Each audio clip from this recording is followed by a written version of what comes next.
David D'Andrea es integrante del Consejo de Fábrica de Astilleros Río Santiago. Hoy vamos a estar hablando con él. Está, como bien dice nuestro Zócalo, desde la ciudad de Avellaneda, desde el conurbano bonaerense. Primero, bienvenido, David. Gracias por estar el día de hoy aquí con nosotros. Un gusto.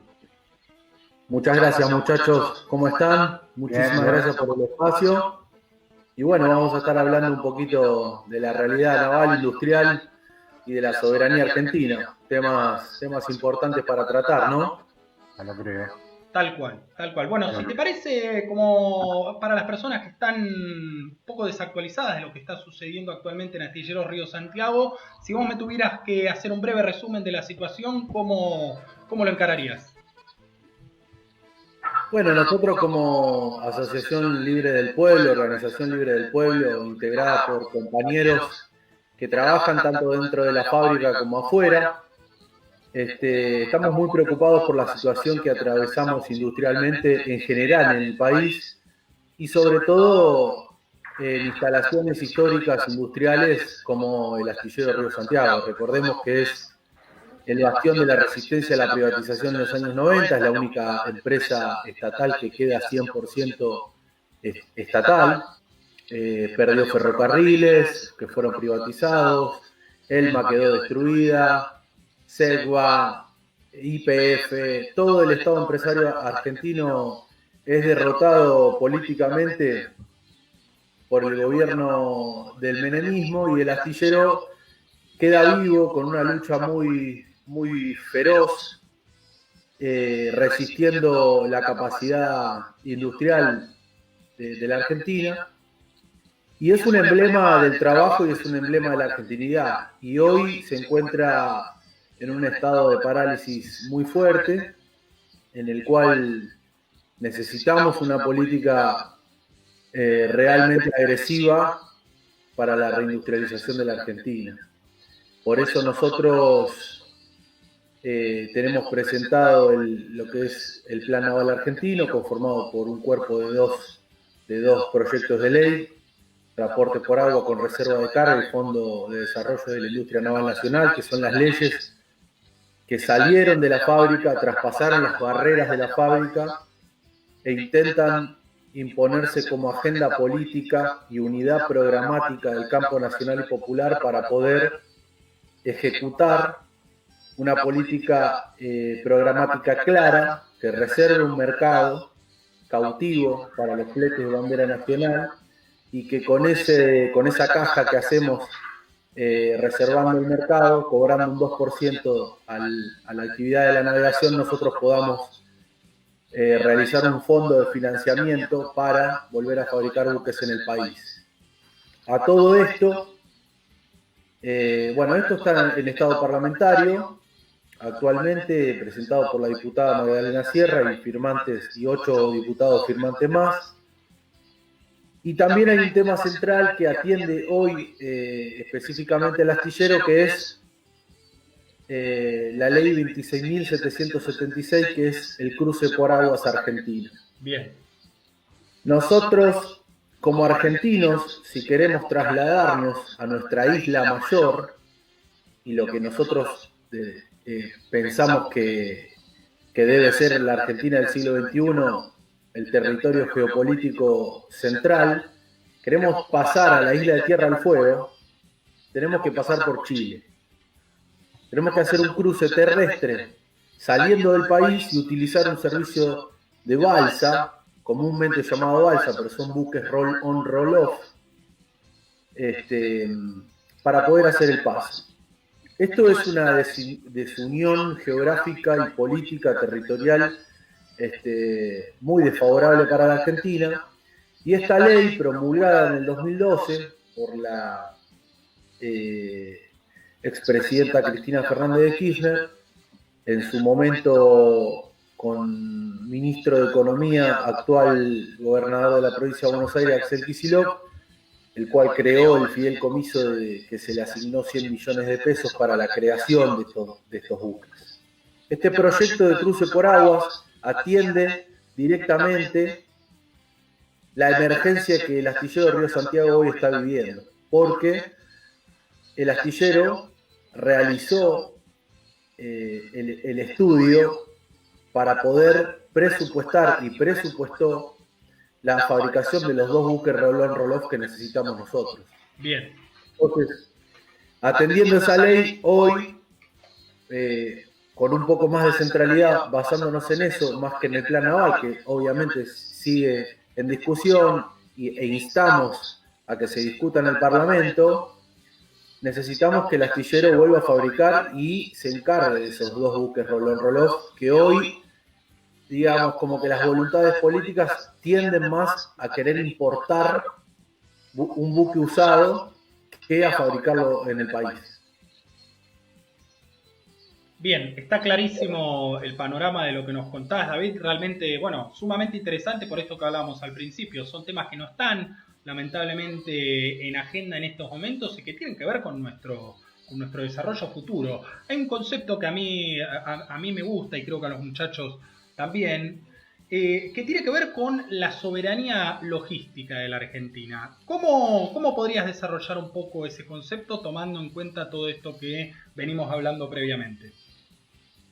Sí, para nosotros la soberanía logística, digamos, es como un eufemismo porque no dividimos a la soberanía logística de la soberanía total, pero sí, digamos, es una manera como de fragmentar el tema para hacernos más específicos y que habla, digamos, de los factores de escala necesarios para poder adquirir la verdadera soberanía. Para nosotros la soberanía política va primero, consecuentemente va la independencia económica y por consiguiente la justicia social. Ese orden también habla de un factor de escala que la Argentina debe enfrentar, porque la mayoría de los verdaderos problemas están puertas afuera de la Argentina.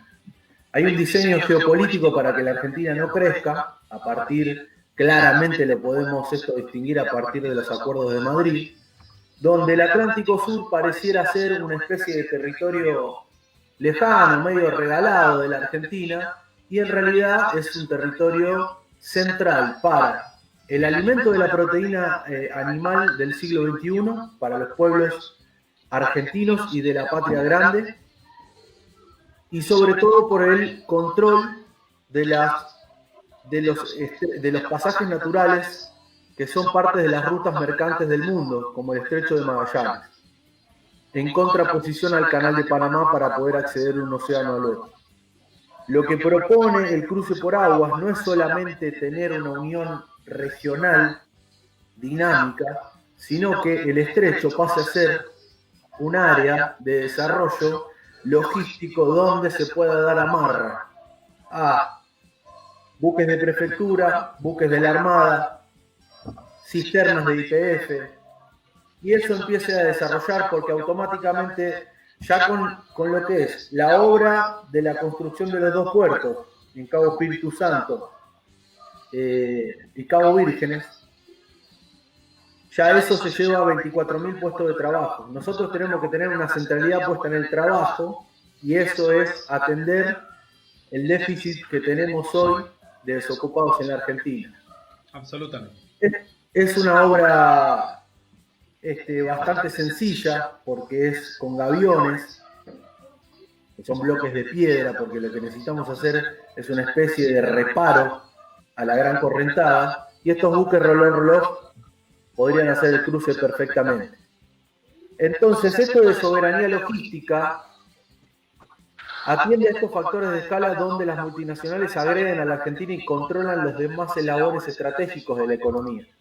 Podríamos decir, Monsanto se hace fuerte solamente por manejar un paquete de agrotecnología, o se hace fuerte también porque tiene acopio, tiene puerto y tiene buques cerealeros camufladamente bajo otras empresas. Entonces, al manejar los eslabones logísticos de toda la cadena, ellos te gobiernan desde el más fuerte, que es el flete marítimo internacional, que es lo que perdimos, es lo que la bandera de conveniencia con el decreto 1772 se llevó puesto en la Argentina y no tuvimos nunca más marina mercante, un país que tuvo la 5ª flota de marina mercante del mundo, tuvo una flota fluvial del Estado enorme, tuvo dragas propias para las construcciones portuarias y vías navegables, tuvo todo lo que andaba en el agua, lo tuvo, e incluso la fabricación militar, que es el grado más complejo, donde también se atiende desde Río Santiago, figura anterior que es AFNE, ¿no? Astilleros y Fábricas Navales del Estado, junto con su hermano menor, digamos, el complejo Azopardo, que sería Fanazul, que el macrismo cerró. Lo cerró estratégicamente porque Fanazul es donde se maneja la producción de explosivos. Si vos tenés corbetas misilísticas, también tenés que tener la carga impulsora para poder tirar misiles. Entonces el macrismo avanza en un proyecto que ya tiene más de 30 años en la Argentina, claramente, que es desmantelar la fuerza militar. No hubo ni un mando medio, ni un alto mando del ejército argentino o de la Armada que salga a denunciar esto, el cierre de la fábrica. Fabricaciones militares la tienen completamente achicada, completamente subordinada. Ahora la quieren hacer que le fabrique correderas a Versa y que deje de fabricar el cañón. Entonces, hay un retroceso en el plano del Estado empresario argentino, que eso se tiene que recuperar desde el eslabón estratégico, y eso es el mar. La Argentina, a partir del año 2009, pasa a ser un país marítimo definitivamente. La sanción positiva en la Convebar de la ONU le asigna 150 millas marítimas más a la Argentina. Nosotros pasamos a tener el 63% del territorio en el agua, 6.500.000 kilómetros cuadrados. Esto nos hace pensar y proyectar hacia el siglo XXI un diseño completamente distinto, no como país de tierra pampeana, sino como un país marítimo, con flota, la conducción política basada en esa navegación. Para eso viene el buque de ultramar, vienen los buques de cabotaje. Hoy la Argentina está regalada completamente en su logística, ni siquiera hace los fletes de crudo que salen desde su propio territorio en Comodoro Rivadavia hasta las refinerías. Eso está completamente entregado al privado y al extranjero disfrazado también, ¿no? Entonces la soberanía logística podríamos llamarle que es apoderarnos del eslabón estratégico del flete marítimo internacional primero, como le explicamos, ¿no? Con el Plan Naval Argentino, con Estado parlamentario, y empezar a apuntar hacia una política marítima, ¿no? Nosotros tenemos en el Atlántico Sur una extracción anual de 3 millones de toneladas de pescado, cosa que la Argentina no se queda con nada. Flotas chinas, flotas japonesas, flotas españolas, y encima la pesca ilegal, que aproximadamente se tabula en lo mismo que la pesca legal, otras 3 millones de toneladas. Entonces, la Argentina vive un saqueo constante, es una colonia donde vienen a buscar el alimento porque los caladeros de África Occidental, los caladeros de Japón, los caladeros de todos lados los rompieron las propias navieras en digamos, en esta forma de concebir la economía como una explotación con el fin de la acumulación misma. Entonces necesitamos un actor estatal. Y estatal porque es la manera que los argentinos supimos construir una infraestructura comunitaria, porque desde el campamento de Plumerillo, desde el plan de operaciones de Mariano Moreno, desde la vuelta obligado con Juan Manuel de Rosas, desde la creación de la primer petrolera estatal del mundo con Yrigoyen y con Mosconi, desde las empresas del Estado del peronismo.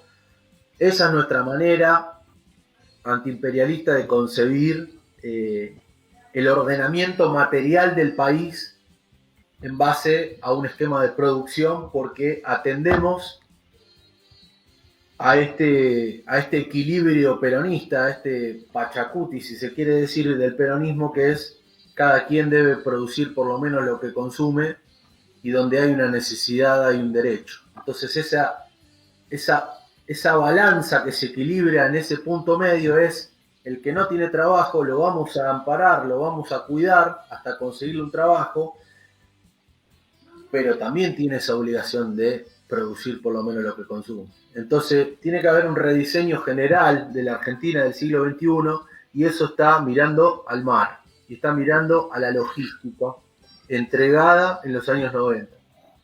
Justamente, David, realmente se escucha, ahí te dejo Sergio, se escucha la verdad muy bien lo que estás contando, eso naturalmente desde lo técnico nos deja muy tranquilos, pero además digo, es muy interesante lo que planteas teniendo en cuenta esto, que el escenario de la post-pandemia supone un desafío incierto, ¿no? Y supone una salida que todavía no está, parece no estar diseñada. Supuestamente la semana que viene habrá un anuncio por parte del Poder Ejecutivo de 60 medidas económicas para la pospandemia. Veremos si la cuestión naval y lo relativo a nuestro mar, a lo marítimo, está en esa agenda, pero es muy interesante lo que planteas, realmente es un gusto escucharte. Te va a preguntar Sergio desde Mar Chiquita, a ver.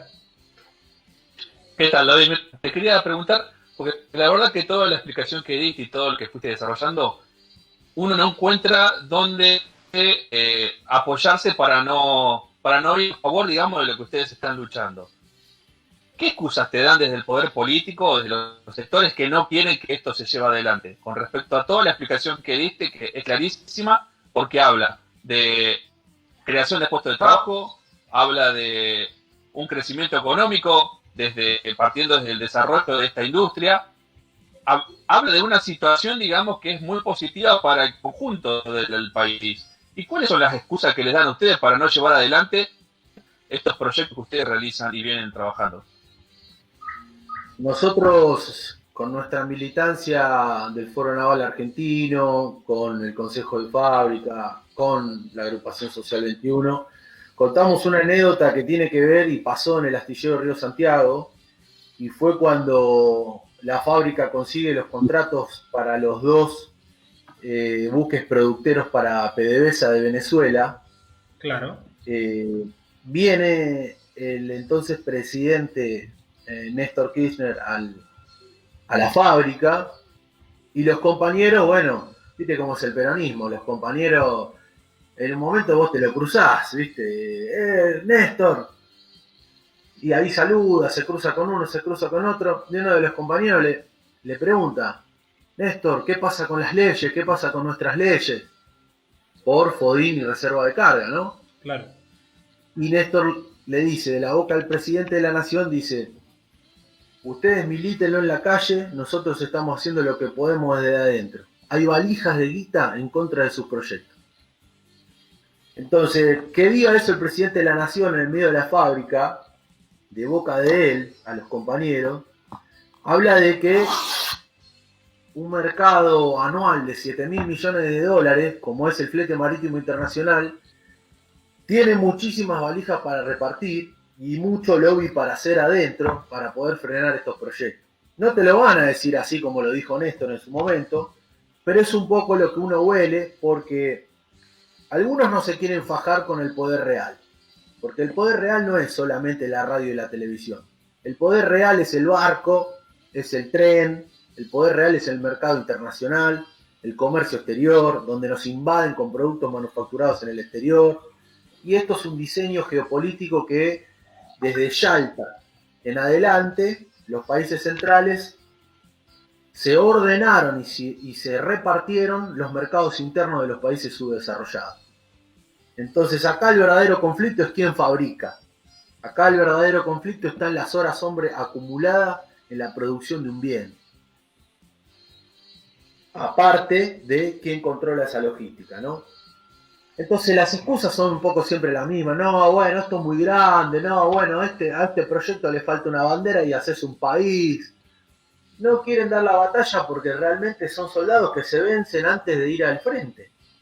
Ya te están diciendo. O peor aún, están pagos, peor aún. Bueno, algunos directamente responden a esos intereses.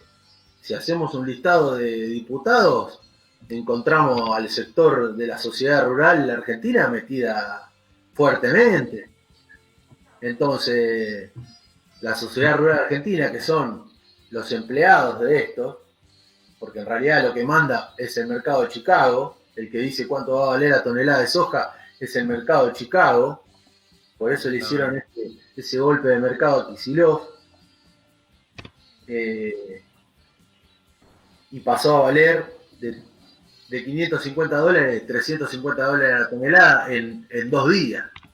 Eso no lo hace la sociedad rural argentina, eso lo hace el mercado de Chicago, que son los verdaderos mandantes. Entonces las excusas vienen por distintos aristas, digamos, o el proyecto es muy ambicioso, o lo que sea que se le ocurra decir en ese momento. Lo cierto es que la Argentina, si no maneja una hipótesis de conflicto parado en la logística, está regalando el siglo XXI como patria y como pueblo y como nación, porque lo que sucede en la Argentina, por lo menos de donde hay estadísticas del año 82 a la fecha, hay una caída consecutiva del trabajo en blanco. Los mejores números del kirchnerismo llegan a igualar la misma cantidad de trabajadores en blanco, en porcentaje, obviamente, porque aumentó la población, claro, que el final del primer menemismo. 11.800.000 argentinos empleados en blanco. Entonces, la política de la mercadería, la política del bolsón de comida, esto que se apunta hacia la renta universal y toda esa historia del Banco Mundial, lo que viene a hacer es a romper el modelo de trabajo. El modelo de que una persona, miembro de la población económicamente activa, es decir, de 16 años hasta los 62 o 65, que es en la edad en que puede producir y trabajar, en vez de producir y trabajar para sostener al que ya trabajó, que es el jubilado, y al que todavía no trabaja, que es el niño, en vez de hacer eso, va a recibir una asignación, va a recibir una renta por ninguna tarea asignada. Entonces eso rompe espiritualmente al pueblo argentino, porque el trabajo emancipa y lo hace erguir. Esto no quiere decir de que nosotros decimos que no hay que repartir mercadería, no. Nadie está diciendo eso porque las emergencias se atienden desde ahí. Pero como lo estamos viviendo los argentinos, es una política permanente, no es una política de emergencia. Las políticas de emergencia duran lo que tiene que durar el momento de emergencia. Nosotros necesitamos recuperar el trabajo. Por eso nos paramos desde lo poco que nos queda de Estado empresario, que no es tan poco, para poder ejecutar una política de producción. ¿Por qué? Porque además las fábricas del Estado tuvieron, se puede volver a implementar, e incluso en Comisión Nacional de Energía Atómica y en Astillero Río Santiago eso todavía sigue vivo y permanece, es el curso de formación acelerada, que en 90 días podemos meter a un analfabeto industrial a la línea de producción en las tareas de menor calificación. Entonces no es que no hay salida, no es que no se puede hacer nada, que la Argentina lo único que le queda es, bueno, ver cómo negociamos la deuda. No, acá hay un montón de cosas para hacer. Lo que pasa es que hay que crecer políticamente, porque hay una partidocracia hace más de 40 años que pacta una desocupación controlada en la Argentina. Sí, lo que queda claro que hay como una presión internacional para que la Argentina no pueda desarrollarse como efectivamente puede hacerlo si se libera de todas estas ataduras que vos estás describiendo. Eso queda claro en cada una de las acciones que uno puede llegar a ver en diferentes planos de la economía argentina. Y sí, para nosotros Malvinas es clave, esto lo explica Malvinas, digamos. Ellos hacen rentable su ocupación a partir de la emisión de licencias ilegales de pesca y presentan al mundo una especie de colonia ordenada, pero en realidad es una base para controlar estratégicamente el Atlántico Sur, sitio estratégico. Entonces, por supuesto que el problema de la Argentina es de soberanía, y la decisión, siempre la Argentina se fija lo más grande. para poder tener un modelo de independencia. Los modelos de dependencia ya los conocemos todos. Son la década infame, son el neoliberalismo. Ahora, los modelos de independencia siempre se tuvieron que fajar con lo más grande, porque para librarnos y obtener la libertad nos fajamos con la principal fuerza del mundo, que era la española. Rosas se peleó con la flota anglo-francesa entera, se cagó a cañonazo. El golpe que le hacen a Irigoyen no tiene directamente que ver con un petrogolpe por la creación de YPF. Entonces, el peronismo, lo mismo, el peronismo plantea una tercera posición diciéndole al mundo que tiene un diseño de humanidad, ontológico, filosófico y con un librito que dice acá está la comunidad organizada, que nosotros no somos ni yanqui ni marxistas. Entonces, bueno, hay toda una historia argentina de emancipación y de encontrar un modelo de independencia, y para nosotros eso es clave para el siglo XXI. Es clave. Por tus palabras, en un momento, David, nombraste la plata grande. ¿Vos creés que en este sentido la necesidad de que realmente haya un conjunto de países de la región que estén unidos y que puedan discutir este tipo de situaciones, crees que es fundamental para el desarrollo de estos proyectos? Sí, la reserva de carga incluso plantea una extensión hacia países de la patria grande. Por el tamaño del comercio exterior, por ejemplo, de Bolivia, nosotros dotándolos a ellos de un pequeño puerto, como el peronismo hizo en Santa Fe, para que tengan salida al mar y no tengan el conflicto con Chile, con 10 barcos ellos hacen su intercambio comercial tranquilamente. Esto, obviamente, por el tamaño de la multinacional que fue creciendo hacia un gigantismo, necesitamos una integración regional, pero desde las cosas y no desde la retórica. Desde las cosas, ¿qué quiere decir? Hay una foto muy, muy significativa en todo esto, que es una foto de Néstor Kirchner con Chávez, mirando un mapa. En ese mapa lo que ellos estaban mirando era el diseño de un gasoducto Caracas-Buenos Aires. Eso, por ejemplo, es un buen ejemplo de una unidad concreta latinoamericana. Porque nosotros nos vamos a hacer fuertes, por ejemplo, lo que planteamos con ELMA 21. ELMA 21 plantea, entre toda esta soberanía logística interna, plantea la creación del Federal Andino y del Federal Atlántico, ¿no? En contra del diseño horizontal que saca las materias primas a los puertos, hay un diseño vertical, soberano, que unifica las economías regionales. El Federal Atlántico es una proyección de un ferrocarril que une 11 provincias cordilleranas, pero que tranquilamente tiene una proyección hacia los países hermanos. ¿Por qué Europa puede estar unida ferroviariamente y América Latina no? ¿Quién diseña eso? ¿Quién piensa eso? Bueno, ese diseño tiene una respuesta, y es que, primero, y regionalmente la Argentina no se unifique ferroviariamente. Por eso los ingleses cambiaron el tamaño de las trochas. Esto lo denuncia Scalabrini Ortiz hace muchos años, y esa hipótesis es muy acertada, porque el diseño transversal que corta, que es lo que hoy continúa IRSA, uniendo las zonas núcleos con el sur de Brasil para hacer la ruta de la soja,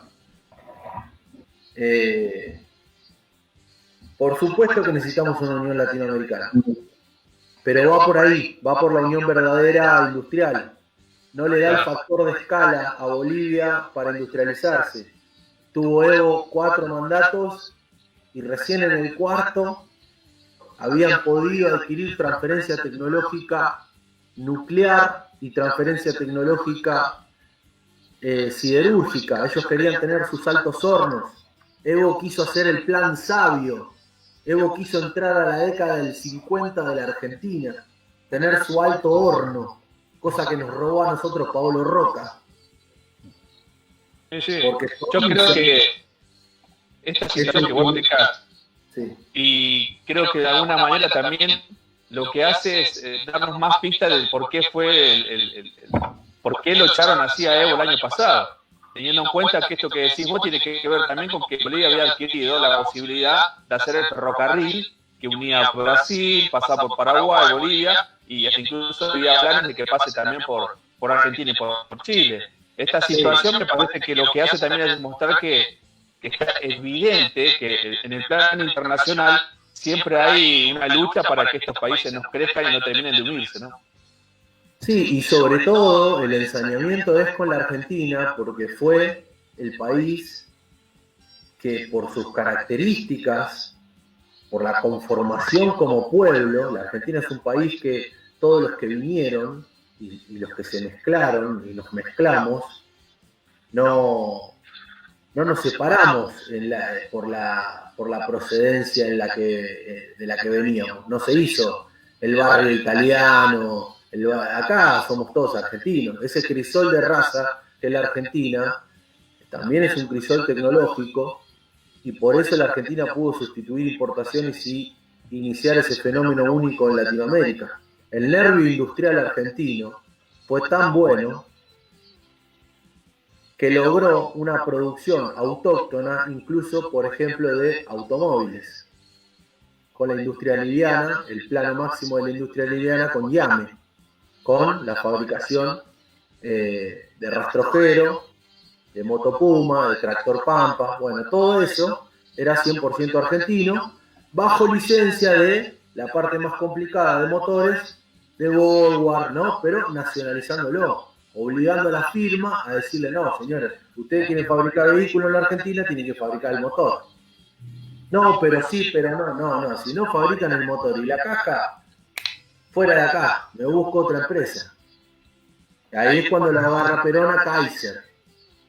Kaiser venía de perder la batalla industrial en Estados Unidos, la batalla industrial naval, es un constructor naval muy grande, el que inventó la forma modular de construir buques, claro. Y viene y se radica acá, y ahí se inicia las industrias Kaiser Argentina.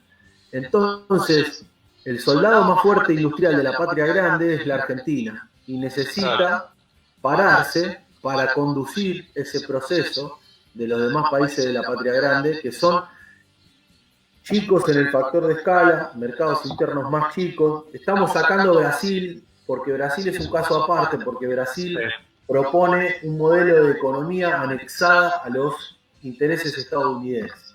Cuando nosotros rascamos la pintura de la bandera brasilera, encontramos la bandera yankee. Entonces Bolivia, Ecuador, Perú, Venezuela, por eso el eje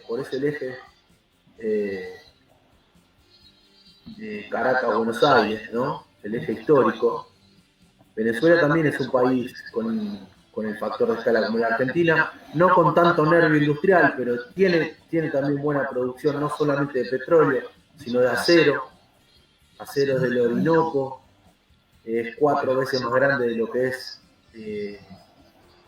hoy Ternium Siderar, Exomisa, lo que nos robó el Tano ladrón de Paolo Roca, que compró los hornos y compró a todo Somisa con papelito de colores de deuda, comprándola a un 10% menos, a un 10% del valor real. Entonces sí, la unión territorial y la unión política tiene que ser una unión industrial.